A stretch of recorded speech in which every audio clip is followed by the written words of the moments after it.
Satu tamparan di bandara, dibayar tunai dengan kehancuran seumur hidup. Suamiku pikir dia berkuasa setelah menamparku demi membela gundiknya. Dia lupa, tiket pesawat, hotel, dan seluruh kartu kredit di dompetnya, semua atas namaku. Detik ini dia menampar, detik berikutnya aku pastikan dia menjadi gelandangan. Ini kisahku, tiket sekali jalan menuju neraka untuk mereka. Sebelum ceritanya dimulai, silahkan tulis di kolom komentar dari daerah mana saja teman-teman yang menonton cerita ini. Jangan lupa like dan subscribe agar channel ini bisa semakin berkembang dan bisa mempersembahkan cerita yang lebih menarik lagi.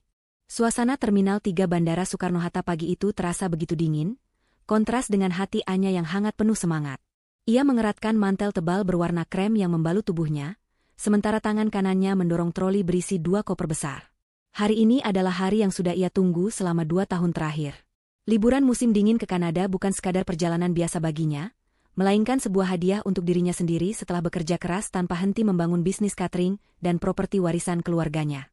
Anya tersenyum kecil di balik masker medisnya, membayangkan butiran salju yang akan menyambutnya di Vancouver nanti.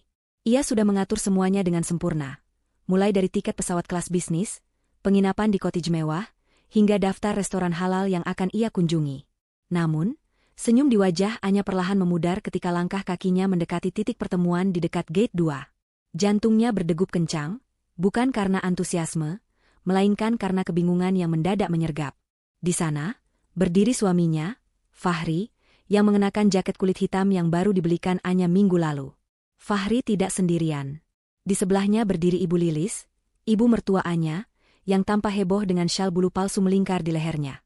Namun, bukan keberadaan Ibu Lilis yang membuat darah Anya berdesir hebat, melainkan sosok wanita muda di samping mereka. Wanita itu adalah Lina.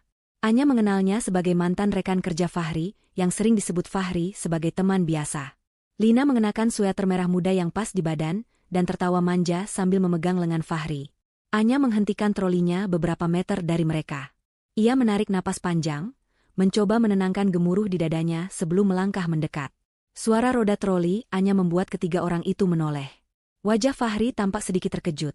Namun dengan cepat ia mengubah ekspresinya menjadi datar dan tenang, seolah tidak ada yang salah. Ibu Lilis justru menatap Anya dengan tatapan menyelidik dari ujung kepala hingga ujung kaki, sementara Lina melepaskan pegangannya dari lengan Fahri dan memasang wajah polos yang dibuat-buat. Anya bertanya dengan suara yang ia usahakan tetap stabil tentang apa yang sedang terjadi, dan mengapa mereka semua ada di sini dengan koper-koper besar. Fahri menjawab dengan nada santai yang meremehkan, mengatakan bahwa ia mengajak Ibu Lilis dan Lina untuk ikut liburan bersama mereka. Menurut Fahri, tidak adil jika Anya bersenang-senang sendiri sementara ibunya dan temannya hanya diam di rumah. Anya ternganga tak percaya mendengar alasan itu. Ia mengingatkan Fahri bahwa perjalanan ini dirancang untuk mereka berdua, sebuah quality time untuk memperbaiki hubungan pernikahan mereka yang belakangan terasa hambar. Ibu Lilis langsung menyambar pembicaraan dengan nada tinggi yang khas. Ia menuding Anya sebagai istri yang pelit dan tidak tahu diri. Menurut Ibu Lilis, Anya memiliki banyak uang tetapi perhitungan dengan mertua sendiri. Ia mengatakan bahwa Lina adalah gadis yang baik dan sopan, berbeda dengan Anya yang kaku, sehingga Lina pantas diajak untuk meramaikan suasana. Lina hanya menunduk malu-malu kucing, namun sudut matanya melirik Anya dengan tatapan mengejek. Anya merasakan panas menjalar ke wajahnya. Ia menegaskan bahwa ia yang membayar semua tiket dan akomodasi dari uang hasil jerih payahnya sendiri, bukan uang Fahri. Ia menolak untuk membiayai perjalanan Lina. Bagi Anya, membawa orang asing dalam liburan rumah tangga adalah sebuah penghinaan. Fahri mulai terlihat emosi. Wajahnya memerah karena merasa otoritasnya sebagai suami ditantang di depan ibu dan teman wanitanya. Fahri membentak Anya, mengatakan bahwa sebagai istri, tugas Anya adalah menurut dan melayani suami, termasuk memuliakan tamu yang dibawa suami. Pertengkaran itu mulai menarik perhatian orang-orang yang lalu lalang di bandara. Anya yang merasa harga dirinya diinjak-injak, dengan tegas berkata bahwa jika Fahri ingin Lina ikut, maka Fahri yang harus membayarnya, bukan Anya. Anya juga meminta Lina untuk pergi saat itu juga, karena ia tidak sudi liburannya dirusak oleh kehadiran wanita lain.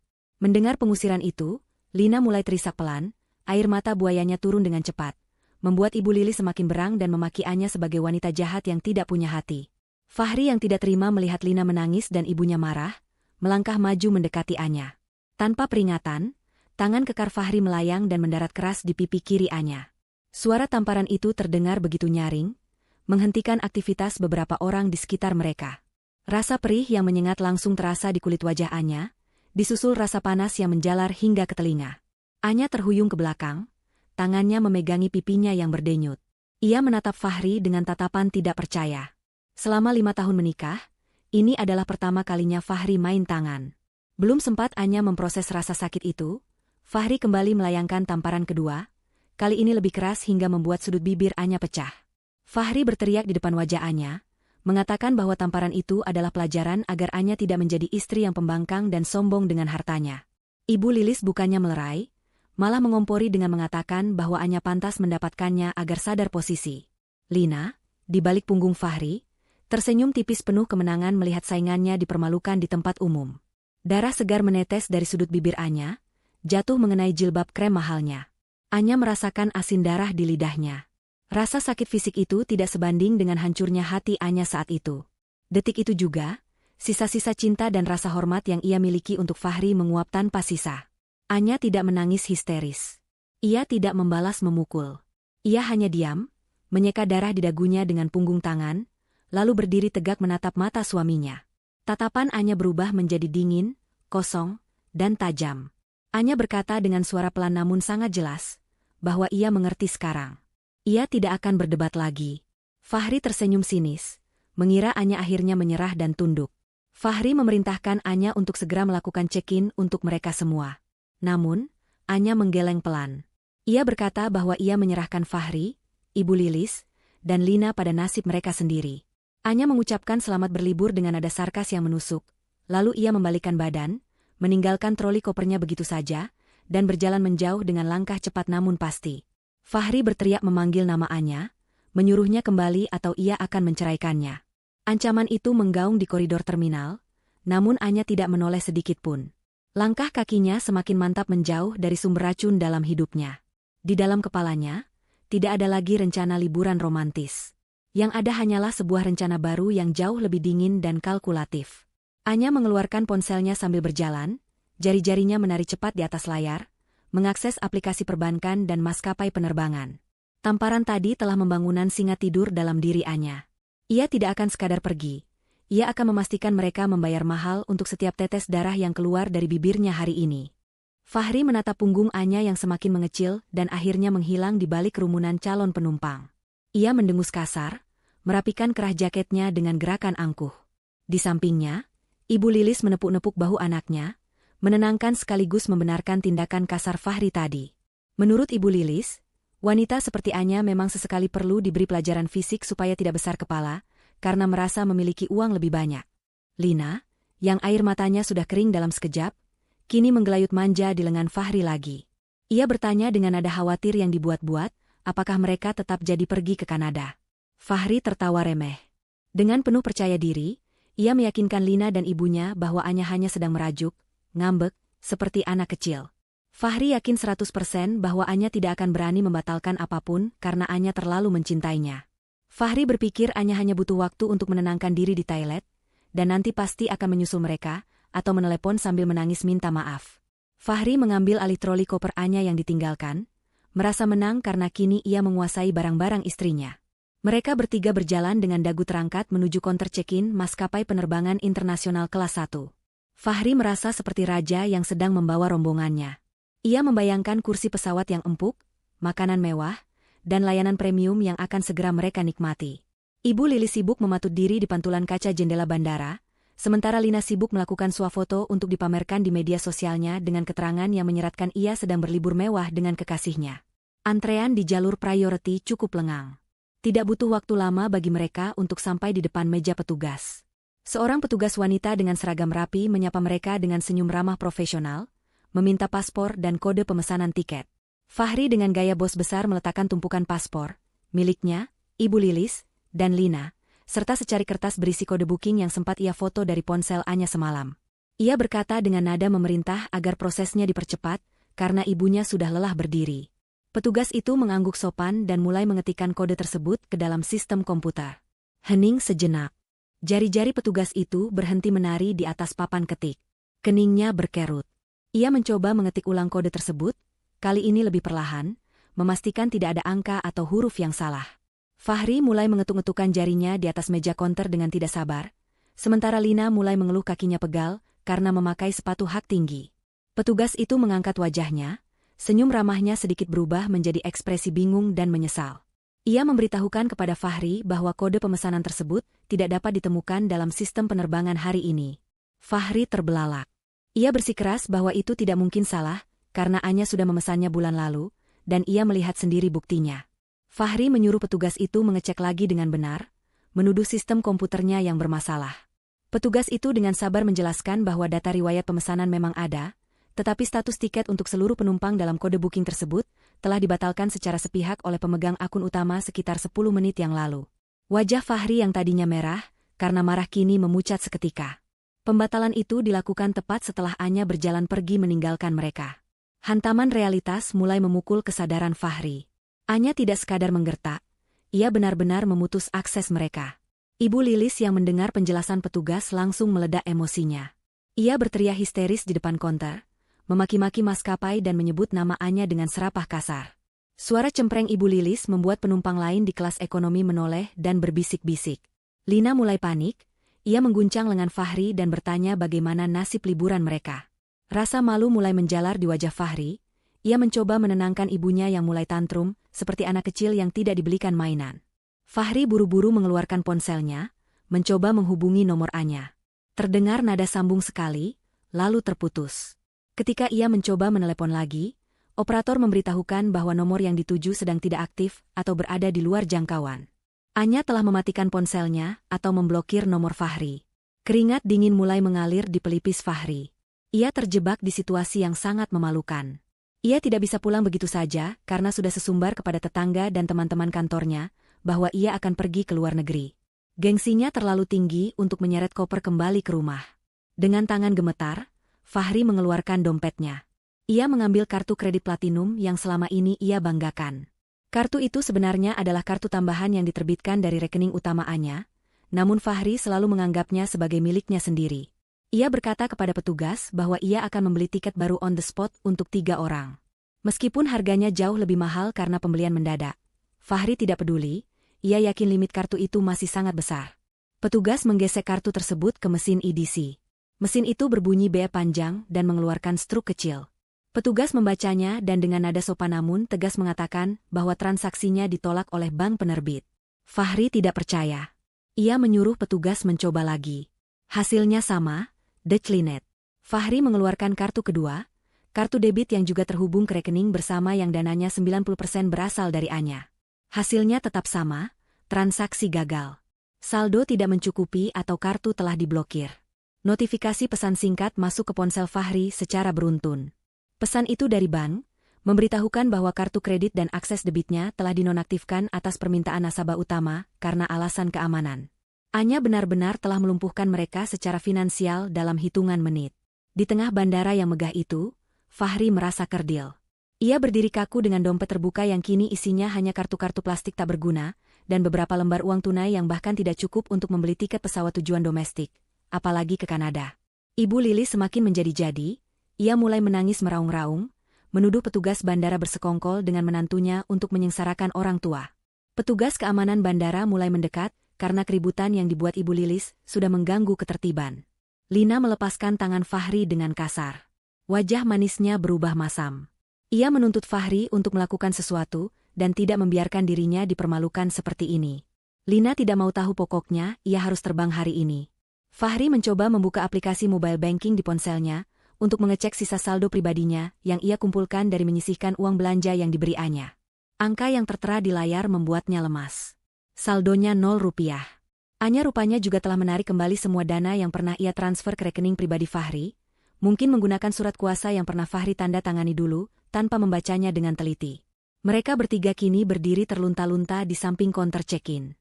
Koper-koper besar yang tadi terlihat gagah kini, tampak seperti beban berat yang mengejek ketidakberdayaan mereka. Orang-orang di antrean mulai menatap mereka dengan tatapan sinis dan jijik, terutama setelah mendengar teriakan-teriakan kasar Ibu Lilis. Fahri merasa dunianya runtuh. Ia tidak punya tiket, tidak punya uang, dan tidak punya cara untuk menghubungi Anya. Liburan impian itu telah berubah menjadi mimpi buruk bahkan sebelum pesawat lepas landas. Di kejauhan, Fahri seolah bisa melihat bayangan Anya yang tersenyum dingin, menikmati kehancuran yang baru saja dimulai ini.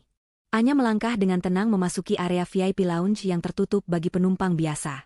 Suasana di dalam sana bagaikan dunia lain yang terpisah ribuan kilometer dari hiruk-pikuk kekacauan yang baru saja ia tinggalkan di luar. Udara di dalam ruangan beraroma lavender lembut dengan pendingin ruangan yang disetel pada suhu sempurna, jauh berbeda dengan udara pengap di lobi keberangkatan yang penuh sesak oleh keringat dan emosi. Resepsionis di depan pintu menyambut Anya dengan sapaan hangat, menyebut namanya dengan hormat tanpa perlu memeriksa identitas berlama-lama, karena Anya adalah pemegang kartu keanggotaan prioritas tertinggi. Anya hanya mengangguk pelan, memberikan senyum tipis yang terasa perih di sudut bibirnya yang pecah akibat tamparan Fahri. Ia memilih sebuah sofa tunggal yang menghadap langsung ke landasan pacu, tempat di mana pesawat-pesawat raksasa bersiap mengantar mimpi orang-orang ke belahan dunia lain. Setelah duduk dan menyandarkan punggungnya yang terasa kaku, seorang pramusaji datang membawakan moktail segar berwarna oranye kemerahan dan handuk hangat. Anya menerima handuk itu dan perlahan menempelkannya ke pipinya yang masih berdenyut nyeri. Sensasi hangat itu sedikit meredakan rasa sakit fisik, namun justru membuat kepalanya semakin jernih menyusun rencana. Ia mengeluarkan tablet dari tas tangannya. Jari jemarinya dengan lincah membatalkan semua akses keuangan yang terhubung dengan Fahri. Satu persatu notifikasi pemblokiran muncul di layarnya. Kartu kredit tambahan, kartu debit, hingga akses mobile banking yang selama ini ia berikan atas dasar kepercayaan suami istri, kini ia matikan total. Tidak ada lagi aliran dana untuk parasit. Setelah memastikan keuangan aman, Anya membuka aplikasi maskapai penerbangan lain. Ia memesan satu tiket first class tujuan Vancouver, untuk penerbangan 2 jam lagi. Kali ini, tiket itu hanya untuk satu nama, Anya. Tidak ada Fahri, tidak ada Ibu Lilis, dan tidak ada Lina. Sementara Anya menikmati ketenangan di sofa empuk sambil memandang pesawat yang lepas landas, pemandangan kontras terjadi di area publik bandara. Fahri, Ibu Lilis, dan Lina kini terdampar di dekat pilar besar di luar area check-in. Mereka seperti pengungsi korban bencana yang tersesat di tengah kemewahan bandara. Koper-koper besar yang mereka bawa kini menjadi beban yang menyiksa. Ibu Lilis duduk di atas salah satu koper dengan wajah merah padam. Kipas tangannya dikibaskan dengan kasar seolah ingin mengusir rasa malu yang mulai mengerubungi mereka. Lina berdiri gelisah sambil menggigit kukunya, matanya terus melirik ke kanan dan kiri, takut ada orang yang mengenali mereka setelah keributan tadi. Perut mereka mulai keroncongan karena sejak pagi belum sarapan, berharap akan makan enak di lounge bandara yang dijanjikan Fahri, namun harapan itu kini musnah.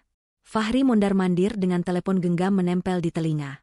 Wajahnya tegang, keringat dingin membasahi keningnya. Ia sedang berusaha mati-matian mencari pinjaman uang. Ia menghubungi Budi, teman nongkrongnya yang sering ia traktir dulu pakai uang Anya. Namun, begitu Fahri mengutarakan niatnya meminjam uang 50 juta untuk beli tiket, Budi langsung beralasan sedang merenovasi rumah dan memutus sambungan telepon. Fahri mencoba menghubungi Dodi, rekan kerjanya. Dodi malah tertawa dan menyindir, bertanya mengapa seorang suami dari wanita kaya raya seperti Anya harus meminjam uang receh. Satu persatu kontak di ponselnya ia hubungi, dan satu persatu pula penolakan ia terima. Fahri baru menyadari betapa tidak berharganya dirinya di mata orang lain, tanpa embel-embel kekayaan istrinya. Teman-temannya selama ini hanya mendekat karena uang Anya, bukan karena loyalitas pada Fahri. Putus asa, Fahri kembali ke tempat ibu dan kekasih gelapnya menunggu. Ia menggeleng lemah, memberi isyarat bahwa ia gagal mendapatkan uang. Ibu Lilis langsung meledak lagi amarahnya. Ia memukul lengan Fahri dengan tas tangannya, menyalahkan anaknya yang dianggap tidak becus mengurus istri. Ibu Lilis meratapi nasibnya yang harus menanggung malu, membayangkan bagaimana ia akan menjelaskan kepada tetangga yang sudah ia pameri bahwa ia akan pergi ke luar negeri. Lina yang sedari tadi dia mulai merengek, mengeluh haus dan lapar, serta kakinya sakit berdiri terus. Ia menuntut Fahri membelikan minuman di kafetaria bandara. Fahri merogoh saku celananya, mengeluarkan dompet kulit yang kini terasa tipis. Ia hanya punya uang tunai Rp100.000. Harga 3 botol air mineral dan roti di bandara akan menghabiskan sisa uang itu seketika. Di dalam VIP lounge, Anya membuka media sosialnya. Ia mengunggah sebuah foto sederhana namun syarat makna. Foto paspor dan boarding pass barunya yang tergeletak di meja marmer, dengan latar belakang gelas moktail dan pemandangan pesawat. Ia menulis takarir singkat, terbang sendiri lebih ringan tanpa beban sampah. Bye Jakarta, hello Vancouver. Unggahan itu langsung mendapat ratusan reaksi dalam hitungan menit. Teman-teman Anya, relasi bisnis, hingga kenalan lama memberikan komentar dukungan, seolah mereka sudah lama menunggu momen di mana Anya melepaskan diri dari Fahri. Anya membaca komentar-komentar itu dengan perasaan lega. Selama ini ia menutup mata dari peringatan teman-temannya tentang sifat asli Fahri, dan kini, dukungan mereka menguatkan langkahnya. Namun, bukan hanya unggahan Anya yang sedang ramai. Tanpa sepengetahuan Fahri dan rombongannya yang sedang sibuk bertengkar di emperan bandara, sebuah video amatir mulai menyebar viral di platform TikTok dan Twitter. Video itu direkam oleh seorang penumpang yang kebetulan berdiri di dekat kejadian saat Fahri menampar Anya. Judul videonya sangat provokatif. Suami gila aniaya istri sultan demi pelakor di bandara. Dalam video berdurasi 2 menit itu, terlihat jelas wajah beringas Fahri saat memukul Anya, wajah judes Ibu Lilis yang memaki, dan wajah sok polos Lina yang bersembunyi di balik punggung Fahri. Video itu memperlihatkan dengan gamblang betapa berkelasnya respon Anya, dan betapa brutalnya perlakuan mereka. Algoritma media sosial bekerja cepat, video itu mulai dibagikan ribuan kali, memancing amarah netizen Indonesia yang terkenal militan dalam membela korban perselingkuhan dan penganiayaan. Fahri, yang masih sibuk berdebat dengan Ibu Lilis tentang apakah mereka harus pulang naik taksi atau bus, tidak menyadari bahwa wajahnya kini sudah terpampang di layar ponsel jutaan orang. Ia masih merasa dirinya adalah korban dari istri yang durhaka. Dengan sisa harga diri yang ada, Fahri memutuskan untuk membawa pulang rombongannya. Namun masalah baru muncul, taksi bandara tidak menerima pembayaran hutang, dan aplikasi taksi online-nya tidak bisa digunakan karena terhubung dengan kartu kredit yang sudah diblokir Anya. Mereka harus mencari cara untuk pulang ke rumah mewah yang kuncinya pun mereka tidak yakin masih pegang. Fahri menatap pintu keluar bandara dengan pandangan nanar. Impian melihat salju Kanada berganti menjadi realitas panas dan debu Jakarta yang siap menelan mereka bulat-bulat. Perjalanan keluar dari area bandara terasa seperti berjalan di atas bara api bagi Fahri. Mereka bertiga menyeret koper-koper besar menuju pangkalan taksi konvensional dengan langkah gontai. Tidak ada lagi tawa, tidak ada lagi kesombongan. Yang ada hanya wajah-wajah lelah dan hati yang dongkol. Ketika sampai di depan antrean taksi, sopir taksi menolak mengangkut mereka jika tidak ada jaminan pembayaran tunai, mengingat jarak ke rumah mereka di kawasan elit Pondok Indah cukup jauh, dan membutuhkan biaya tol yang tidak sedikit. Fahri dengan berat hati melepas jam tangan chronograph yang melingkar di pergelangan tangannya. Itu adalah jam tangan tiruan kualitas super yang ia beli demi gengsi. Ia menawarkan jam itu kepada salah satu sopir taksi gelap yang mangkal di pojokan. Setelah tawar-menawar yang merendahkan harga diri, jam itu hanya dihargai Rp300.000, cukup untuk ongkos taksi dan tol, tapi tidak ada kembalian. Mereka akhirnya masuk ke dalam taksi tua yang pendingin udaranya tidak berfungsi maksimal. Fahri duduk di depan di samping sopir, sementara Ibu Lilis dan Lina berdesakan di kursi belakang. Suasana di dalam mobil hening mencekam, hanya suara mesin mobil yang menderu kasar. Lina, yang merasa bosan dan butuh validasi, mengeluarkan ponselnya untuk mengecek media sosial. Ia berharap mendapat simpati atau setidaknya melihat foto-foto liburan orang lain. Namun, begitu ia membuka aplikasi Instagram, matanya terbelalak lebar. Notifikasi di akunnya meledak hingga ribuan. Jumlah pengikutnya naik drastis, tapi bukan karena prestasi. Kolom komentar di foto terakhirnya, foto dirinya di bandara dengan caption, Otwu Halide Wit Cayang, penuh dengan caci maki. Kata-kata kasar seperti, pelakor, wanita murahan, gundik tidak tahu malu, dan, miskin harta miskin akhlak, membanjiri layar. Lina gemetar. Ia membuka direct message, DM, isinya lebih mengerikan. Ancaman, sumpah serapah, hingga foto tangkapan layar video kejadian di bandara dikirimkan padanya. Netizen dengan cepat menemukan akun media sosialnya berkat kemampuan detektif siber mereka. Identitas Lina dikuliti habis-habisan. Tempat kerjanya, alamat kos lamanya, hingga foto-foto masa lalunya yang kurang pantas mulai disebar ulang. Lina menjerit histeris di dalam taksi, membuat sopir kaget dan hampir mengerem mendadak. Ia melempar ponselnya ke pangkuan Ibu Lilis. Ibu Lilis, yang bingung, mengambil ponsel itu dan membaca komentar-komentar yang ada. Wajah tua itu memucat. Tidak hanya Lina, akun Facebook milik Ibu Lilis yang biasanya ia gunakan untuk pamer arisan juga diserang. Foto-foto Ibu Lilis dengan Anya dulu dikomentari netizen dengan sebutan, mertua Dajjal, dan nenek sihir. Reputasi Ibu Lilis sebagai tokoh masyarakat di lingkungan perumahannya hancur lebur dalam sekejap. Ia yang selama ini membangun citra ibu yang bijaksana kini telanjang bulat aibnya di depan publik. Fahri segera membuka ponselnya sendiri. Keadaannya jauh lebih parah. Identitas Fahri sebagai suami yang melakukan KDRT sudah viral di berbagai akun gosip besar. Video tamparan itu diputar ulang jutaan kali dengan slow motion, memperlihatkan betapa kejamnya ia. Netizen bahkan sudah menandai akun media sosial kantor tempat Fahri bekerja, meminta perusahaan memecat karyawan yang melakukan kekerasan terhadap perempuan. Fahri merasa dunia berputar kencang. Ia mencoba menghapus akunnya, tapi tangannya terlalu gemetar. Nasi sudah menjadi bubur. Jejak digital tidak bisa dihapus semudah itu. Di belahan bumi lain, atau tepatnya di udara dalam penerbangan menuju transit, Anya mengaktifkan layanan Wi-Fi di pesawat first class-nya. Ia melihat kehebohan yang terjadi di tanah air dengan senyum kepuasan yang dingin. Ia tidak perlu menyewa buzzer atau membayar orang untuk menyerang Fahri, karma dan kebodohan Fahri sendiri yang menggerakkan massa. Anya memutuskan untuk melakukan siaran langsung, live, singkat di Instagram-nya. Ia merapikan jilbabnya, membiarkan lebam di sudut bibirnya terlihat jelas tanpa filter, lalu menyapa pengikutnya. "Halo semuanya," sapa Anya dengan suara lembut namun tegar. "Terima kasih atas doa dan dukungannya.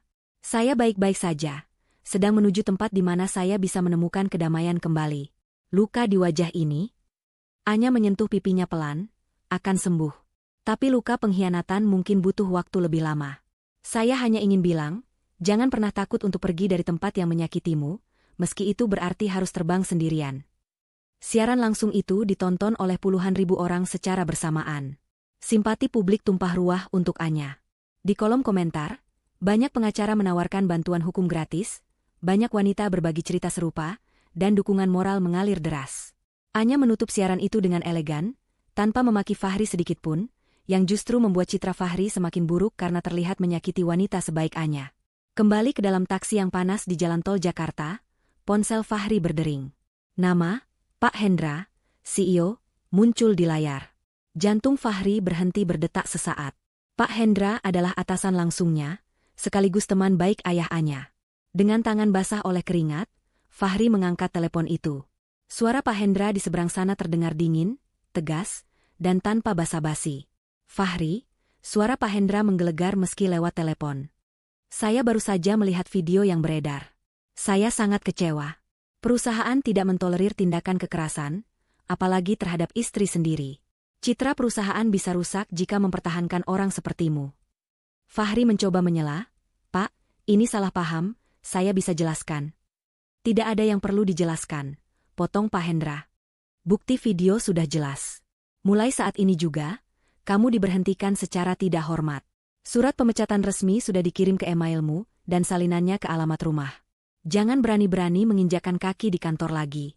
Security sudah saya instruksikan untuk menahanmu jika kamu datang. Dan satu lagi, kembalikan semua aset inventaris kantor besok via kurir, atau saya laporkan penggelapan." Sambungan telepon diputus sepihak. Fahri menjatuhkan ponselnya ke lantai mobil. Ia duduk terpaku, tatapannya kosong menatap jalanan macet di depan. Dipecat. Ia baru saja kehilangan satu-satunya sumber pendapatan pribadinya, di saat ia tidak punya uang sepeser pun, dikejar utang, dan dibenci satu negara. Di kursi belakang, Ibu Lilis masih menangis meratapi nama baiknya, dan Lina sibuk menghapus foto-fotonya sambil memaki-maki netizen. Mereka bertiga berada dalam satu kotak besi yang melaju menuju kehancuran total, sementara sang istri yang mereka sakiti sedang terbang tinggi menembus awan, meninggalkan mereka membusuk dalam hasil perbuatan mereka sendiri. Taksi tua itu berhenti tepat di depan gerbang tinggi berwarna hitam yang memisahkan jalanan umum dengan halaman luas rumah mewah bergaya Mediterania. Hujan mulai turun rintik-rintik, membawa aroma tanah basah yang menyengat, seolah alam pun turut menangis atau mungkin menertawakan nasib tiga manusia yang baru saja turun dari kendaraan dengan wajah kusut. Fahri membayar ongkos taksi dengan uang terakhir yang ia miliki, membiarkan sopir itu pergi tanpa memberikan uang tip sepeser pun. Begitu roda taksi menjauh, keheningan yang mencekam menyelimuti mereka. Di depan mereka berdiri istana yang selama ini mereka banggakan, tempat di mana Fahri merasa seperti raja dan Ibu Lilis merasa seperti Ratu Ibu Suri. Namun, ada yang aneh hari ini. Lampu taman yang biasanya otomatis menyala saat mendung terlihat mati, dan suasana rumah tampak gelap gulita, kontras dengan rumah-rumah tetangga yang terang benderang. Fahri melangkah maju mendekati panel kunci digital yang tertanam di pilar gerbang. Dengan gerakan yang sudah menjadi memori otot, jari-jarinya menekan kombinasi angka tanggal lahirnya, kode yang selama bertahun-tahun menjadi akses masuk ke surga duniawinya. Terdengar bunyi bip panjang bernada rendah, diikuti lampu indikator berwarna merah yang berkedip cepat. Akses ditolak. Kening Fahri berkerut. Ia mengira mungkin salah tekan karena gugup. Ia mencoba lagi, kali ini lebih perlahan, menekan angka demi angka dengan penuh penekanan. Hasilnya sama. Lampu merah kembali menyala, mengejek usahanya. Fahri mulai panik. Ia mencoba kode cadangan, tanggal lahir Ibu Lilis, lalu tanggal pernikahan mereka. Semuanya gagal. Pintu gerbang besi itu bergeming, berdiri kokoh membentengi apa yang ada di dalamnya dari pemiliknya yang kini terbuang. Ibu Lilis yang sudah tidak sabar mulai mengomel, menyuruh Fahri untuk tidak main-main dan segera membuka pintu karena gerimis mulai berubah menjadi hujan lebat. Lina, yang make-upnya mulai luntur terkena air hujan, berdiri menggigil sambil memeluk lengannya sendiri. Matanya menatap nanar ke arah tumpukan kardus-kardus coklat yang tergeletak sembarangan di luar pagar, tepat di samping pos satpam. Tumpukan itu ditutupi terpal biru seadanya agar tidak basah, namun ujung-ujungnya tetap terciprat lumpur. Firasat buruk mulai merayapi hati Lina. Ia menyenggol lengan Fahri dan menunjuk tumpukan itu dengan dagunya.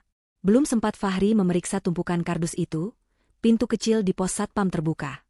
Keluarlah Pak Asep, satpam yang sudah bekerja di rumah itu sejak zaman almarhum ayah Anya.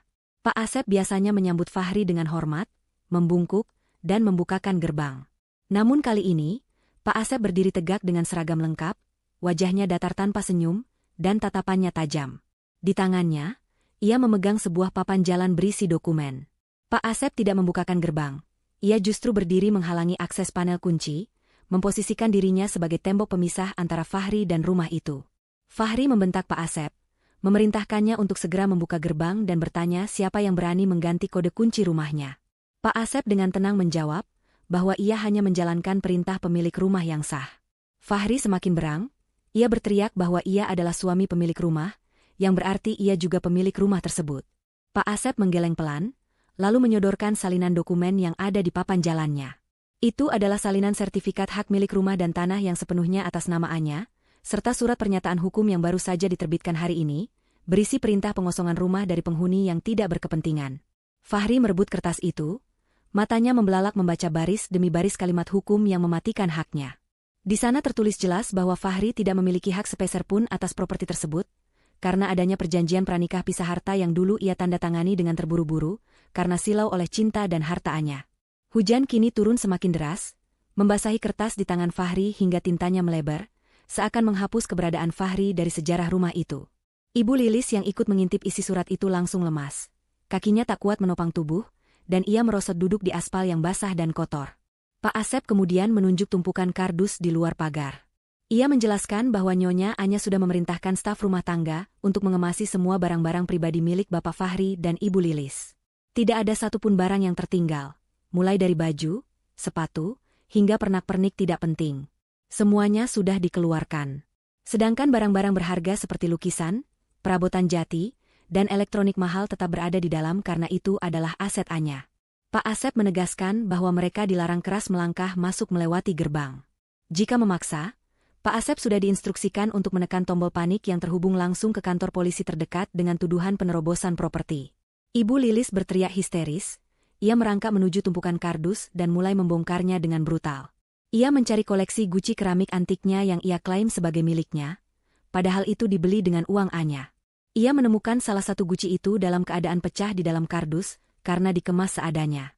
Tangis Ibu Lilis pecah di tengah deru hujan. Ia memeluk pecahan keramik itu seperti memeluk mayat anaknya sendiri, meratapi nasibnya yang diusir seperti kucing kurap. Lina, yang melihat kekacauan itu, mulai kehilangan kesabaran. Ia tidak peduli dengan guci atau surat tanah. Yang ia pedulikan adalah ia basah kuyup, kedinginan, dan lapar. Lina mulai memaki Fahri. Suara manjanya hilang berganti dengan lengkingan kasar. Ia menyebut Fahri sebagai laki-laki tidak berguna, penipu, dan miskin. Lina berteriak bahwa ia menyesal mau diajak liburan, kalau akhirnya jadi gelandangan seperti ini. Ia menghentakkan kakinya ke genangan air, mencipratkan lumpur ke celana Fahri. Lina berkata ia mau pulang saja ke tempat kosnya. Ia tidak mau ikut menderita. Ia berbalik badan hendak pergi mencari taksi lain, meski ia tidak tahu harus bayar pakai apa. Melihat Lina hendak pergi, Fahri yang sedang berada di titik terendah emosinya merasa ditinggalkan. Ia mengejar Lina, mencengkeram pergelangan tangan wanita itu dengan kasar. Fahri berteriak di tengah hujan, matanya nyalang penuh amarah dan keputusasaan. Ia mengingatkan Lina bahwa Lina adalah salah satu penyebab kehancuran ini. Fahri tidak akan membiarkan Lina lari begitu saja setelah menikmati uangnya selama ini. Fahri berkata bahwa Lina harus ikut susah dengannya, karena mereka sudah diusir bersama-sama. Cengkeraman Fahri begitu kuat hingga Lina meringis kesakitan. Pertengkaran mereka menjadi tontonan gratis bagi Pak Asep yang masih berdiri kokoh di balik gerbang. Tetangga-tetangga yang penasaran mulai mengintip dari balik tirai jendela rumah mereka. Fahri, Ibu Lilis, dan Lina kini benar-benar menjadi sampah masyarakat yang terbuang di pinggir jalan. Tanpa atap, tanpa uang, dan tanpa harga diri. Mereka akhirnya pasrah, menyeret kardus-kardus basah itu mencari tempat berteduh di emperan ruko kosong tak jauh dari komplek perumahan. Menunggu keajaiban yang tak kunjung datang di tengah badai yang semakin menggila. Malam semakin larut dan udara dingin menusuk hingga ke tulang sumsum. Setelah berjalan kaki cukup jauh sambil menyeret koper dan beberapa kardus yang masih bisa diselamatkan, Fahri akhirnya menemukan sebuah motel murah di pinggiran kota. Bangunan itu tampak suram dengan cat dinding yang mengelupas dan lampu neon bertuliskan, "Penginapan," yang berkedip-kedip sekarat, seolah enggan menyambut tamu. Dengan sisa uang receh yang dikumpulkan dari saku celana Ibu Lilis dan dompet Lina, yang dengan sangat terpaksa Lina keluarkan, mereka berhasil menyewa satu kamar sempit untuk satu malam. Itu adalah kamar kelas paling bawah, lembab, berbau apek rokok, dan hanya memiliki satu tempat tidur ukuran queen yang seprainya terlihat kusam. Begitu pintu kamar dibuka, bau pengap langsung menyergap hidung. Lina langsung menutup hidungnya dengan ekspresi jijik yang tidak ditutup-tutupi. Ia menolak duduk di tepi kasur, takut ada kutu atau kuman yang menempel pada pakaian bermereknya yang kini sudah lecek. Ibu Lilis, yang sudah kelelahan luar biasa, tidak peduli lagi. Ia langsung melempar tubuh gemuknya ke atas kasur, menguasai hampir 3/4 bagian tempat tidur. Lina yang melihat itu langsung protes. Ia berteriak bahwa ia tidak mau tidur di lantai yang dingin dan kotor. Ia menuntut Ibu Lilis untuk geser dan memberinya tempat. Ibu Lilis, yang suasana hatinya sedang sangat buruk, tidak mau kalah. Ia membentak Lina, mengatakan bahwa orang tua harus dihormati. Ia mengungkit-ungkit bahwa gara-gara Linalah Anya mengamuk dan mengusir mereka. Jika saja Lina tidak ikut, mungkin Ibu Lilis masih tidur di kasur king size empuk di rumah Pondok Indah. Lina yang mendengar tuduhan itu langsung meledak. Topeng wanita lembut dan penurut yang selama ini ia pakai di depan Ibu Lilis hancur berkeping-keping. Lina membalas dengan kata-kata kasar, menyebut Ibu Lilis sebagai orang tua serakah yang cuma mau numpang hidup enak. Lina mengatakan bahwa Ibu Lilis juga menikmati uang yang diberikan Fahri, jadi jangan munafik menyalahkan Lina. Terjadilah perebutan lahan tidur yang memalukan.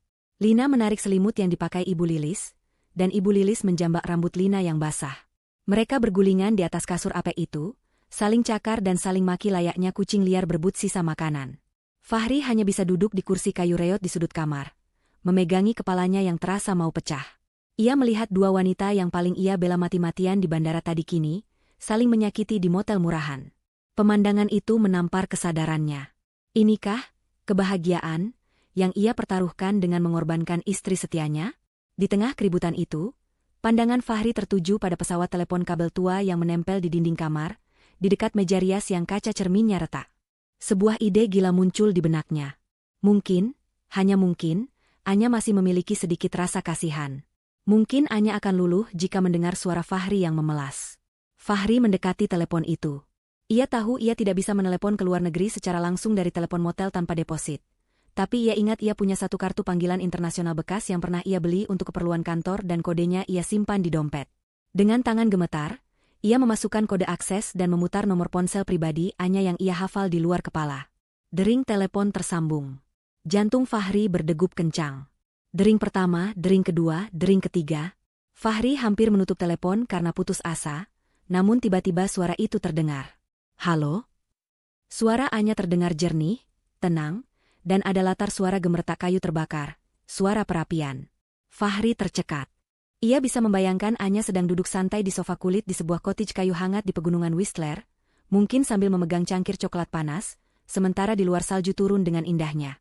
Kontras sekali dengan Fahri yang sedang berada di kamar bau apek dengan latar suara teriakan ibunya dan selingkuhannya. "Anya ini Mas." Suara Fahri parau, terdengar menyedihkan. "Mas mohon, Nya. Maafkan Mas. Kami tidak punya tempat tinggal. Ibu sakit, Nya. Lina menyesal. Tolonglah kami. Bukakan pintu rumah, atau setidaknya transfer sedikit uang untuk kami makan. Mas janji akan perbaiki semuanya. Mas akan ceraikan Lina kalau kamu mau." Hening sejenak di seberang sana. Kemudian terdengar suara tawa kecil yang renyah. Bukan tawa mengejek yang kasar, tapi tawa ringan seseorang yang benar-benar lepas beban. "Maaf, ini siapa ya?" tanya Anya dengan nada datar yang dibuat-buat. "Suami saya sudah meninggal tadi pagi di bandara," bersamaan dengan matinya rasa peduli saya. Dan soal orang-orang yang kamu sebut, saya tidak kenal. Saya tidak punya kewajiban memberi makan orang asing, apalagi orang miskin yang tidak tahu diri. Fahri mencoba memohon lagi, air matanya mulai menetes. Anya, jangan tega begini, aku suamimu. Mantan suami, koreksi Anya tajam. Nikmati malammu di neraka buatanmu sendiri, Mas. Oh ya, cottage ini sangat hangat. Sehangat perasaan bahagiaku melihatmu hancur. Klik. Sambungan telepon diputus. Suara tuut panjang yang monoton terdengar seperti vonis mati bagi harapan terakhir Fahri. Ia perlahan meletakkan gagang telepon itu kembali ke tempatnya. Tubuhnya merosot ke lantai yang dingin. Sementara itu, di atas kasur, pertengkaran Ibu Lilis dan Lina sudah mereda karena kelelahan. Ibu Lilis akhirnya tertidur dengan posisi meringkuk memeluk tas tangannya, mendengkur keras karena lelah fisik dan mental.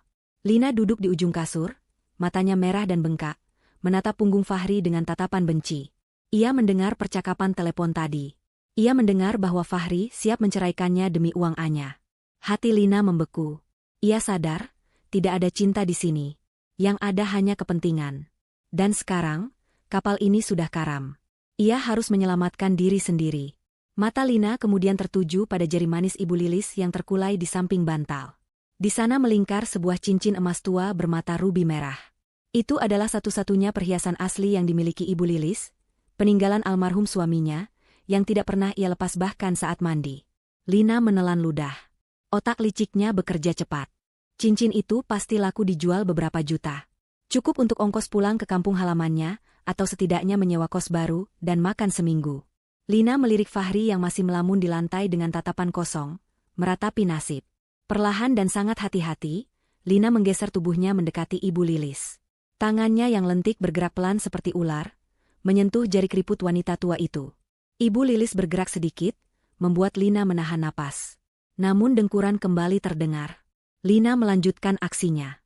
Ia membasahi jari Ibu Lilis dengan sedikit liurnya agar licin, lalu menarik cincin itu perlahan. 1 milimeter, 2 milimeter.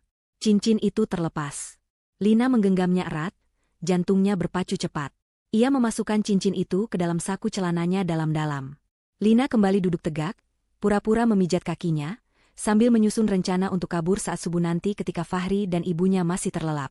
Ia tidak akan ikut tenggelam bersama dua orang bodoh ini. Ia adalah pelari yang handal, dan malam ini, ia akan berlari sejauh mungkin membawa satu-satunya harta yang tersisa dari keluarga yang hancur itu. Fajar menyingsing dengan enggan di ufuk timur, menyelusupkan cahaya abu-abu suram melalui celah gorden motel yang kotor dan berdebu. Di dalam kamar sempit yang berbau apek itu, keheningan pagi terasa mencekam, hanya dipecahkan oleh suara dengkuran halus Ibu Lilis yang masih terlelap dalam mimpi indahnya, mungkin mimpi tentang masa lalu di mana ia masih menjadi nyonya besar yang dihormati. Fahri duduk di lantai dengan punggung menyandar pada dinding yang dingin, matanya sembab dan merah karena tidak tidur semalaman. Pikirannya melayang tak tentu arah, dipenuhi penyesalan yang terlambat dan ketakutan akan masa depan yang gelap. Di sampingnya, Lina sudah bangun. Wanita itu bergerak dengan sangat hati-hati, berusaha tidak menimbulkan suara sedikitpun saat ia mengenakan sepatunya. Matanya waspada, melirik ke arah Fahri dan Ibu Lilis bergantian, memastikan tidak ada yang menyadari niat busuknya untuk kabur pagi ini. Tangan kanannya sesekali meraba saku celananya, memastikan cincin emas bermata rubi milik Ibu Lilis masih tersimpan aman di sana. Itu adalah tiket kebebasannya, modal untuk memulai hidup baru jauh dari keluarga yang kini ia anggap sebagai sampah tak berguna. Namun, belum sempat Lina menyentuh gagang pintu untuk melarikan diri, suara debuman keras mengguncang pintu kamar motel mereka. Brak! Pintu kayu tipis itu bergetar hebat seolah ditendang oleh kaki raksasa. Fahri tersentak kaget. Jantungnya seakan mau copot. Ibu Lilis terbangun dengan teriakan histeris, bingung dengan apa yang terjadi. Lina mundur ketakutan, wajahnya pucat pasi. Sebelum mereka sempat memproses situasi, tendangan kedua menghantam pintu lebih keras hingga engselnya jebol. Pintu terbuka lebar dengan kasar, menghantam dinding, dan 3 orang pria berbadan tegap dengan wajah garang melangkah masuk ke dalam kamar sempit itu. Aura mereka memancarkan ancaman yang nyata. Salah satu dari mereka, pria dengan bekas luka di pipi kiri dan tato naga yang menyembul dari balik kerah kaos hitamnya, menatap Fahri dengan seringai kejam yang membuat darah Fahri membeku. Itu adalah para penagih utang, debt collector dari sindikat pinjaman dan judi online yang selama ini menghantui hidup Fahri. Fahri gemetar hebat. Selama ini ia berhasil menyembunyikan sisi gelap hidupnya ini dari Anya. Ia kecanduan judi slot online sejak setahun lalu, berharap bisa menggandakan uang jajannya untuk membiayai gaya hidup hedon Lina. Ketika kalah, ia meminjam uang dari aplikasi pinjaman ilegal dan rentenir dengan bunga mencekik, lalu menutupinya dengan mengambil diam-diam dari rekening Anya. Sekarang, tanpa akses ke uang Anya, bom waktu itu meledak. Para penagih ini rupanya telah melacak lokasi ponsel Fahri yang sempat aktif semalam saat ia menelepon Anya. Sinyal GPS telah menuntun para predator ini tepat ke mangsa yang sedang sekarat. Pria bertato itu tidak membuang waktu. Ia maju mencengkeram kerah baju Fahri dan mengangkat tubuh kurus itu hingga kakinya jinjit. Ia membentak keras, menagih utang pokok beserta bunga yang totalnya mencapai ratusan juta rupiah. Fahri mencoba bicara, suaranya tercekat di tenggorokan, hanya mampu mencicit memohon waktu dan belas kasihan. Namun, kata belas kasihan tidak ada dalam kamus para penagih utang ini. Sebuah pukulan keras mendarat di perut ulu hati Fahri, membuatnya tersungkur ke lantai sambil mengerang kesakitan, memuntahkan cairan asam dari lambungnya yang kosong. Ibu Lilis menjerit histeris melihat anak semata wayangnya dipukuli di depan mata. Ia mencoba bangkit untuk menolong, namun salah satu anak buah penagih utang itu membentaknya agar diam duduk di tempat, atau ia juga akan dihajar. Di tengah kekacauan itu, Lina melihat celah. Perhatian para penagih utang sedang terfokus pada Fahri yang sedang dijadikan sansak hidup. Perlahan, Lina beringsut menuju pintu yang terbuka lebar. Ia berpikir ini adalah kesempatan emasnya. Ia tidak peduli Fahri mati atau babak belur, yang penting ia selamat. Namun, nasib berkata lain. Saat Lina hendak melangkah keluar, seorang penagih utang yang berjaga di pintu menyadari gerakannya. Dengan sigap, pria itu menjambak rambut panjang Lina dan menariknya kembali masuk ke dalam kamar. Lina menjerit kesakitan, meronta-ronta minta dilepaskan. Dalam pergulatan itu, pria tersebut mencengkeram pergelangan tangan Lina dan merasakan benda keras di dalam saku celana Lina. Curiga wanita itu menyembunyikan barang berharga, pria itu merogoh paksa saku Lina. Keluarlah cincin emas bermata rubi itu. Pria itu mengangkat cincin tersebut tinggi-tinggi sambil tertawa mengejek. Bertanya apakah cincin ini bisa dijadikan pembayaran bunga utang Fahri. Mata Ibu Lilis terbelalak lebar melihat cincin kesayangannya, cincin peninggalan almarhum suaminya yang seharusnya ada di jari manisnya, kini berada di tangan penagih utang yang diambil dari saku Lina. Kesadaran menghantam Ibu Lilis dengan telak. Wanita yang selama ini ia puja-puja sebagai calon menantu idaman, yang ia bela mati-matian di depan Anya, ternyata adalah seorang pencuri. Amarah Ibu Lilis meledak melebihi rasa takutnya. Ia bangkit dari kasur, menerjang ke arah Lina dengan kuku-kuku jarinya yang tajam. Ia tidak peduli pada penagih utang di sekelilingnya, fokusnya hanya satu, menghancurkan Lina. Terjadilah pemandangan yang sangat tragis sekaligus ironis di kamar sempit itu. Fahri mengerang kesakitan di lantai di bawah kaki penagih utang, sementara ibunya bergulat di atas kasur dengan kekasih gelapnya. Ibu Lilis menjambak rambut Lina, memaki-makinya sebagai maling dan perempuan sundal. Lina yang terdesak tidak tinggal diam, ia mencakar wajah Ibu Lilis, berteriak bahwa Ibu Lilis adalah wanita tua bodoh yang pantas ditipu. Cincin itu terlempar ke sudut ruangan, menggelinding tak bertuan. Para penagih utang itu justru tertawa melihat pertunjukan drama keluarga yang hancur berantakan di depan mereka. Pria bertato itu bahkan sempat merekam kejadian itu dengan ponselnya, berniat menjadikannya alat intimidasi lebih lanjut. Mereka mulai mengobrak-abrik isi tas dan koper, mengambil ponsel, jam tangan, dan sisa uang receh, menganggapnya sebagai sitaan awal. Kekacauan itu mencapai puncaknya ketika terdengar suara sirine mobil polisi yang meraung-raung mendekat dan berhenti tepat di depan motel. Para penagih utang itu saling pandang, wajah mereka berubah panik. Mereka tahu berurusan dengan polisi dalam kasus penganiayaan berat akan merepotkan bisnis bos mereka. Dengan tergesa-gesa, mereka meludahi Fahri sekali lagi, menendang koper ke sembarang arah, lalu berlarian kabur lewat pintu belakang motel, meninggalkan Fahri, Ibu Lilis, dan Lina yang babak belur. Fahri, dengan sisa kesadarannya, merasakan secercah harapan. Ia mengira polisi datang, karena ada tetangga motel yang melapor tentang keributan penagih utang tadi. Ia berpikir polisi akan menyelamatkannya, membawanya ke rumah sakit, dan melindunginya. Ia berusaha bangkit, merangkak menuju pintu dengan wajah lebam dan bibir pecah berdarah.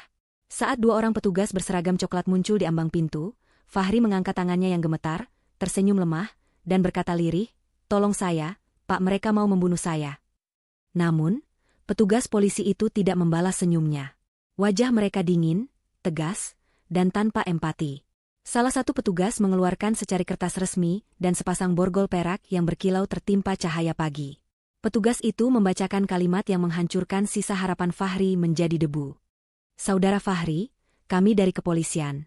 Anda ditangkap atas dugaan tindak pidana kekerasan dalam rumah tangga, KDRT, terhadap istri Anda, Saudari Anya, sesuai dengan laporan yang masuk dan bukti visum serta video yang beredar.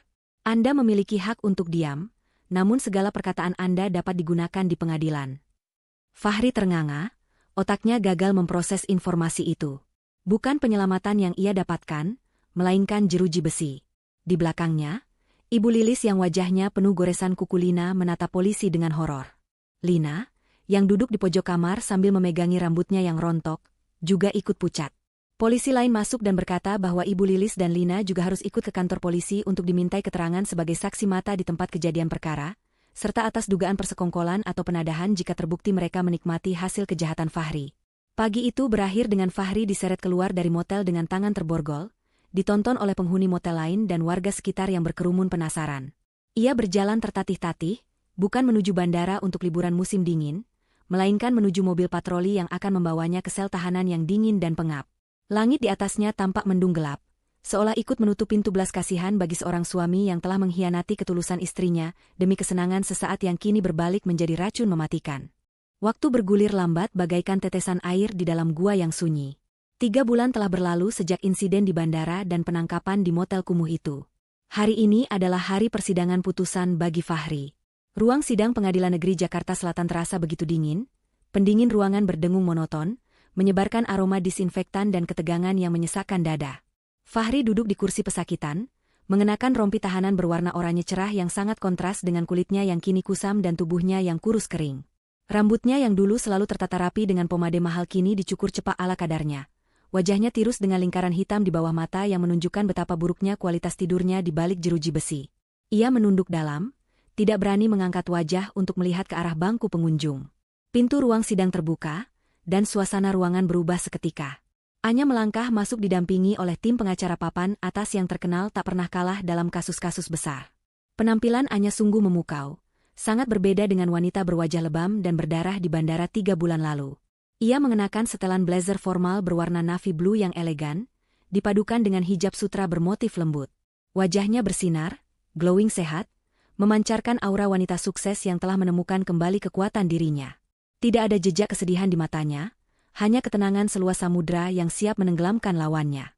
Ia berjalan dengan punggung tegak, duduk di kursi saksi korban dengan anggun, seolah-olah kursi kayu pengadilan itu adalah singgasana ratunya. Hakim mengetuk palu, memulai persidangan. Satu persatu saksi dipanggil. Disinilah drama pengkhianatan yang sesungguhnya dimulai, sebuah pertunjukan di mana tikus-tikus yang terpojok akan saling menggigit demi menyelamatkan diri sendiri. Saksi pertama yang dipanggil adalah Ibu Lilis. Wanita tua itu berjalan tertatih-tatih menuju kursi saksi. Ia tampak jauh lebih tua dari usianya, rambutnya yang memutih tidak lagi disemir, dan pakaiannya lusuh. Ketika jaksa penuntut umum bertanya tentang kejadian penamparan di bandara, dan apakah ia mengetahui perilaku kasar anaknya selama ini, Ibu Lilis melakukan manuver yang membuat hati Fahri hancur berkeping-keping. Dengan air mata buaya yang mengalir deras, Ibu Lilis bersaksi di bawah sumpah.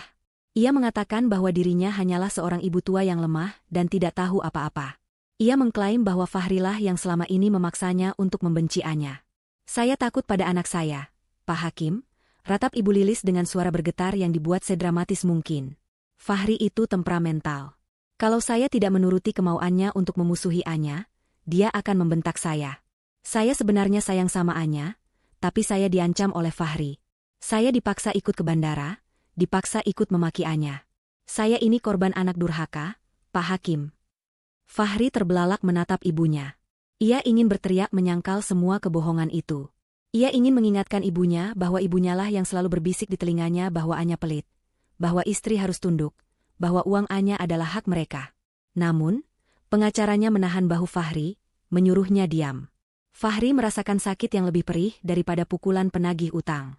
Ibu kandungnya sendiri, orang yang ia bela hingga ia menampar istrinya, kini membuangnya seperti sampah demi menghindari jeratan hukum sebagai turut serta melakukan kekerasan psikis.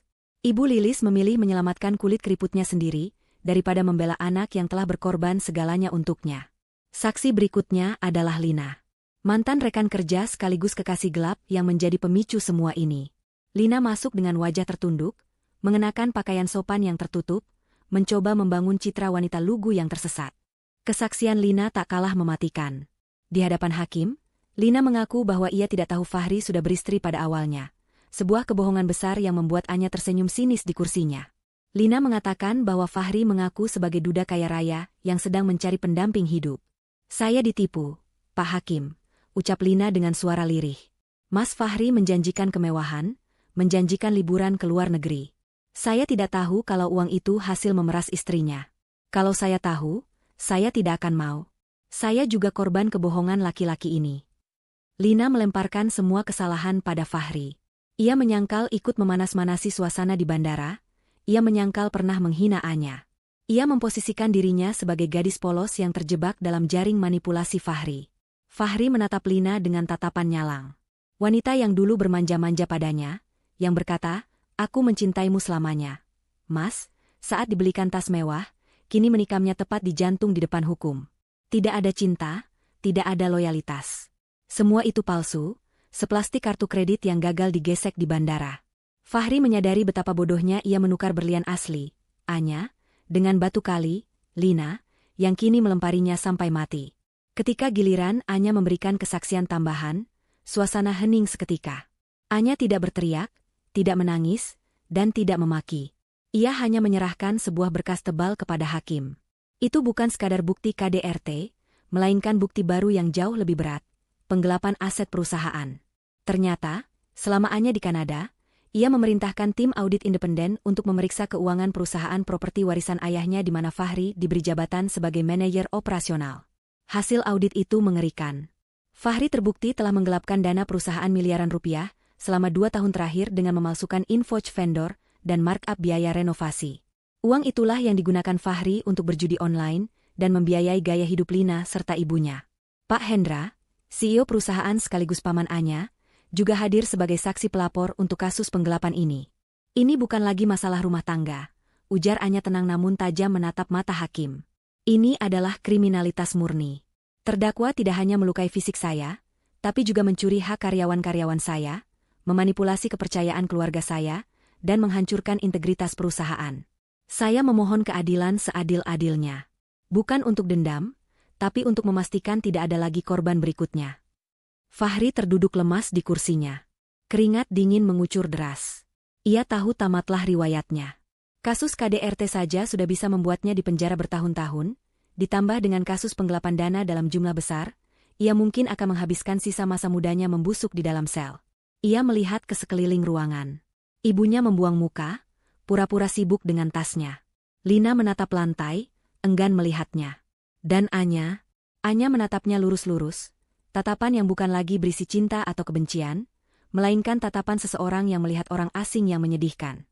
Hakim mengetuk palu untuk menunda sidang guna musyawarah putusan, namun aura kekalahan sudah menyelimuti Fahri sepenuhnya. Saat petugas menggiringnya kembali ke sel tahanan sementara, Fahri sempat berpapasan dengan Anya di lorong. Fahri ingin membuka mulutnya, ingin mengucapkan kata maaf, ingin memohon, tapi lidahnya keluh. Anya berhenti sejenak, hanya 1 meter darinya. Wangi parfum Anya tercium lembut, wangi kesuksesan yang tak lagi bisa ia raih. "Kau tahu, Mas," bisik Anya pelan, suaranya seperti angin musim dingin yang menusuk. "Aku dulu rela mati untukmu. Tapi sekarang, melihatmu dikhianati oleh ibu dan selingkuhanmu sendiri, aku sadar, hukuman terberatmu bukan penjara. Hukuman terberatmu adalah hidup dengan kesadaran bahwa kau membuang satu-satunya orang yang tulus mencintaimu, demi orang-orang yang bahkan tidak sudi melihat wajahmu saat kau susah. Selamat menikmati kesepianmu." Anya berlalu pergi, langkah hak tinggi sepatunya menggema tik-tok menjauh, meninggalkan Fahri yang berdiri mematung dengan air mata yang akhirnya tumpah, air mata penyesalan yang sudah tidak ada harganya lagi. Pintu besi sel tahanan tertutup di belakangnya dengan suara klang yang keras, mengunci Fahri dalam kegelapan nasib yang ia rancang sendiri.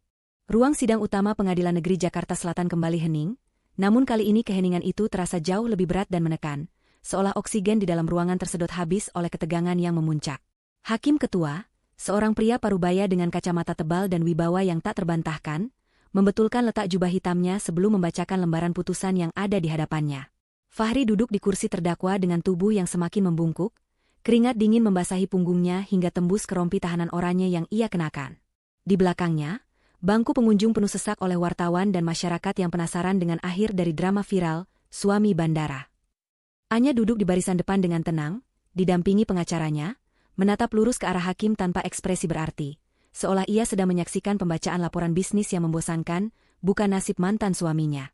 Suara hakim memecah kesunyian, membacakan vonis dengan intonasi datar namun tegas yang menggema ke seluruh penjuru ruangan.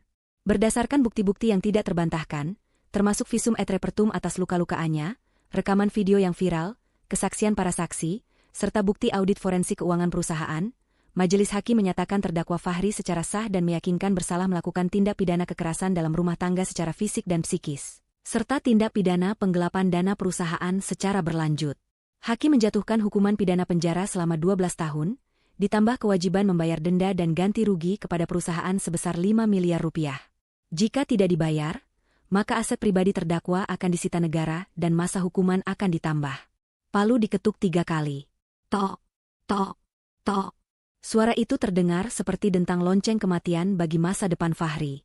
Kakinya lemas ketika ia nyaris merosot dari kursinya jika tidak ditahan oleh petugas kejaksaan yang berdiri di sampingnya.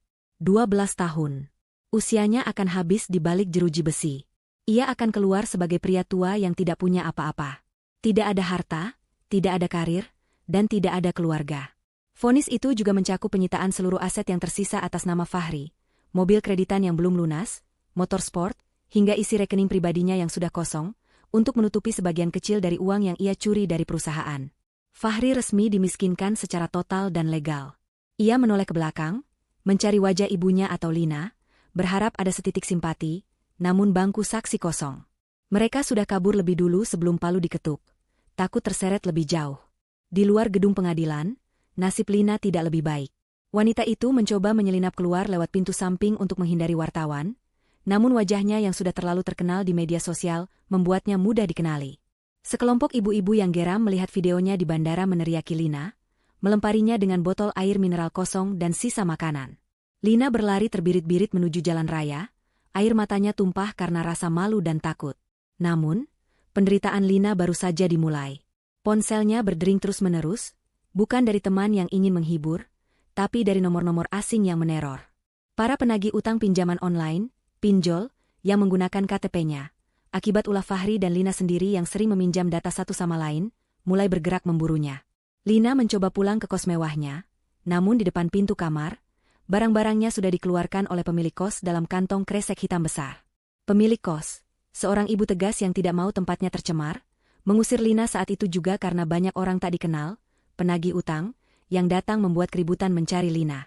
Lina juga mendapat email pemberhentian dari tempat kerjanya, karena dianggap mencemarkan nama baik instansi.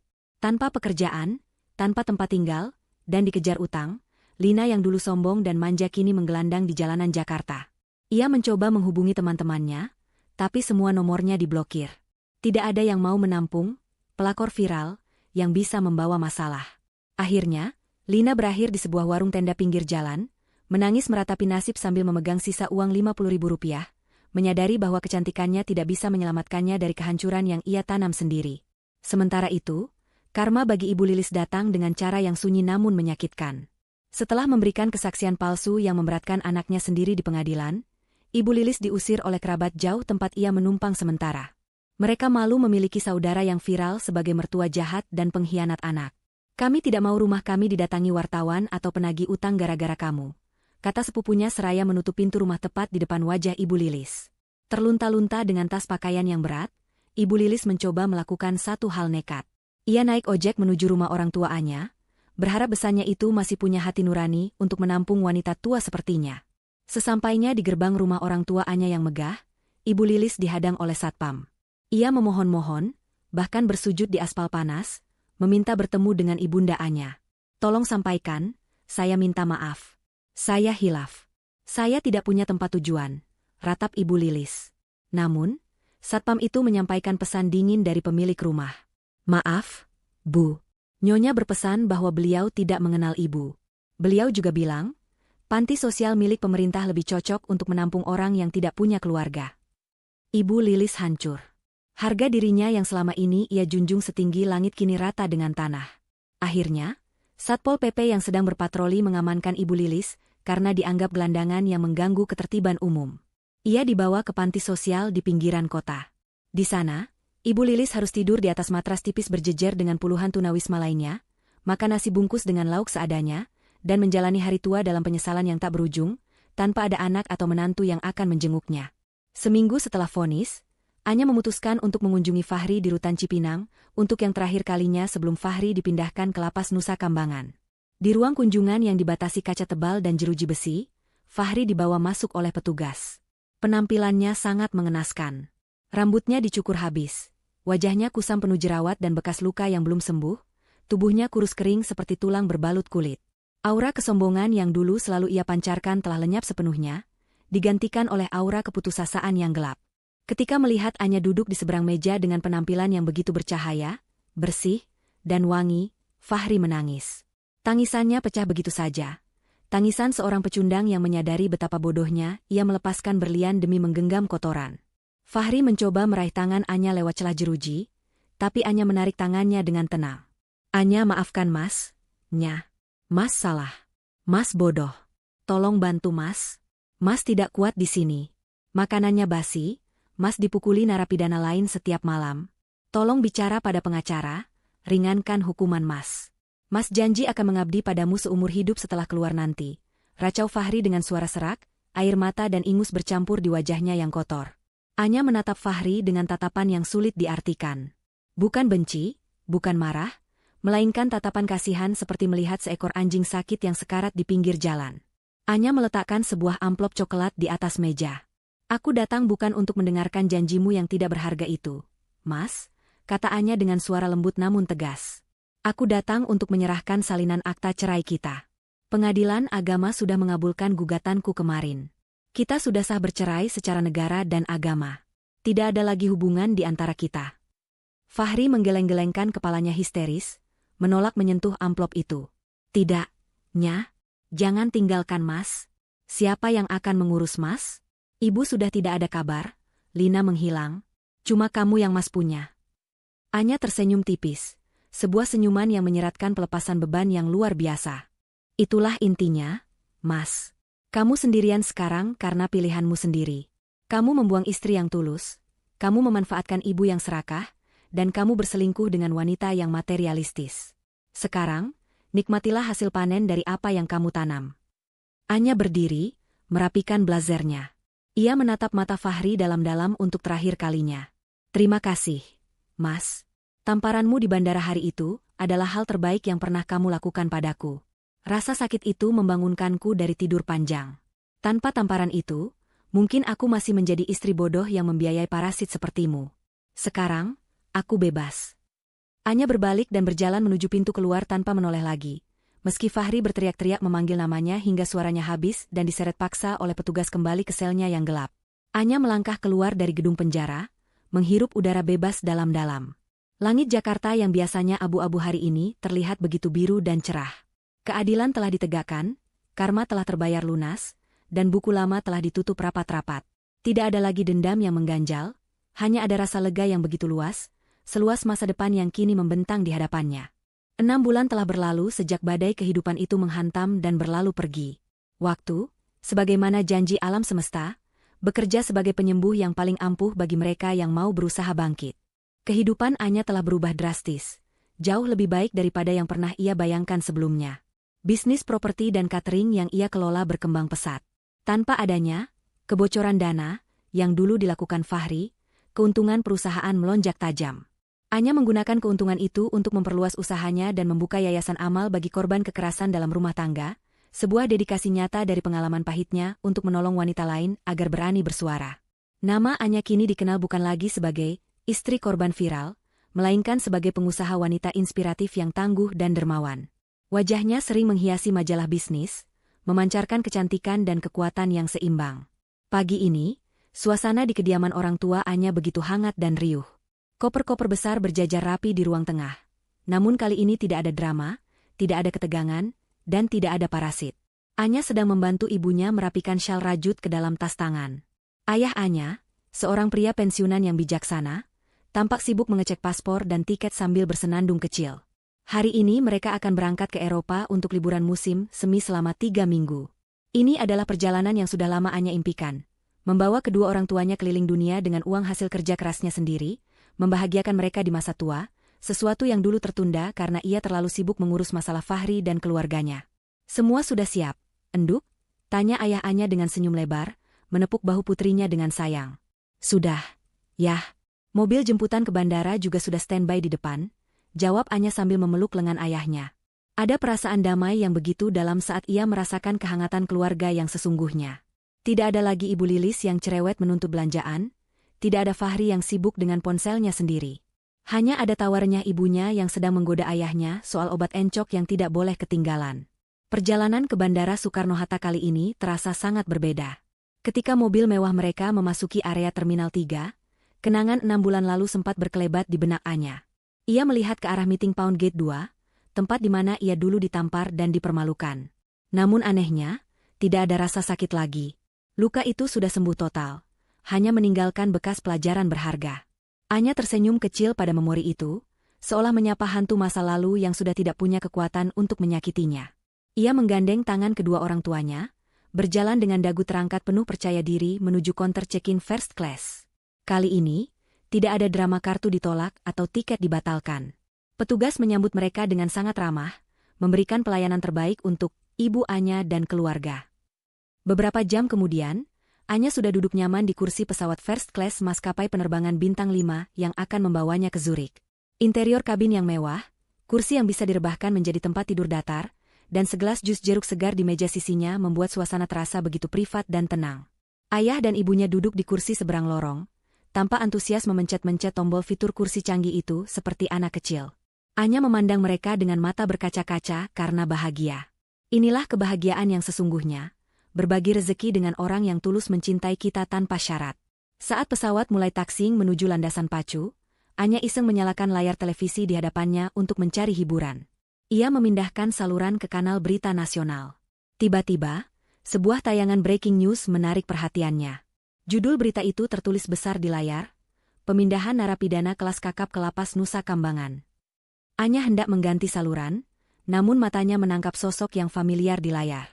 Kamera berita menyorot barisan narapidana dengan tangan dan kaki terantai yang sedang digiring naik ke kapal feri penyeberangan menuju pulau penjara yang terkenal angker itu. Di antara barisan narapidana berwajah garang, terselip satu sosok pria kurus kering dengan kepala plontos dan wajah cekung. Itu Fahri. Ia terlihat sangat tua dan rapuh, berjalan pincang karena kakinya diseret rantai besi. Wajahnya kotor, matanya kosong menatap tanah, seolah jiwa di dalam tubuh itu sudah mati. Di sampingnya, narapidana lain menyenggol bahunya kasar, dan Fahri hanya bisa pasrah, tidak berani melawan. Narator berita menyebutkan bahwa Fahri dipindahkan karena terlibat perkelahian utang piutang di rutan sebelumnya, dan kini akan menjalani sisa hukuman 12 tahunnya di sel isolasi maksimum. Di sudut layar yang lain, sekilas terlihat cuplikan berita tentang penertiban gelandangan di mana wajah Ibu Lilis terlihat sekilas sedang duduk melamun di teras panti sosial, dan foto buronan kasus penipuan pinjol yang menampilkan wajah Lina. Dunia mereka benar-benar telah runtuh, hancur berkeping-keping di dasar jurang yang mereka gali sendiri. Anya menatap layar itu selama beberapa detik. Tidak ada senyum kemenangan yang jahat, tidak ada rasa puas yang berlebihan, dan tidak ada lagi air mata. Yang ada hanyalah sebuah perasaan netral, sebuah penerimaan bahwa hukum tabur tuai itu nyata dan absolut. Fahri, Ibu Lilis, dan Lina kini hanyalah serpihan berita kriminal di televisi, orang asing yang tidak lagi relevan dalam hidupnya. Dengan gerakan perlahan dan anggun, Anya menekan tombol power pada remote control. Layar TV menjadi hitam, memadamkan wajah-wajah masa lalu itu selamanya. Anya kemudian menoleh ke jendela pesawat. Di luar sana, mesin pesawat menderu bertenaga, mengangkat burung besi raksasa itu meninggalkan aspal panas Jakarta, menembus awan putih menuju langit biru yang tak berbatas. "Anya, kamu mau pesan makan apa nanti?" tanya ibu dari seberang lorong, membuyarkan lamunannya. Anya menoleh dan tersenyum lebar. Senyum paling tulus yang pernah ia miliki. "Apa saja, Bu. Asal makan sama ibu dan ayah, semuanya pasti enak." Anya menyandarkan punggungnya, menarik selimut lembut sebatas dada, dan menutup matanya. Musim salju yang dingin dan menyakitkan dalam hidupnya telah berakhir. Badai telah berlalu, menyisakan tanah yang subur untuk bunga-bunga baru bermekaran. Kini, di ketinggian 30.000 kaki, Anya menyambut datangnya musim semi abadi dalam hidupnya. Ia sadar bahwa kebahagiaan bukanlah sesuatu yang harus ia minta-minta dari orang lain, melainkan sesuatu yang ia ciptakan sendiri dengan keberanian, harga diri, dan ketegasan. Pesawat terus melaju membelah angkasa, membawaannya menuju petualangan baru, meninggalkan neraka di belakang, menuju surga yang ia bangun dengan tangannya sendiri.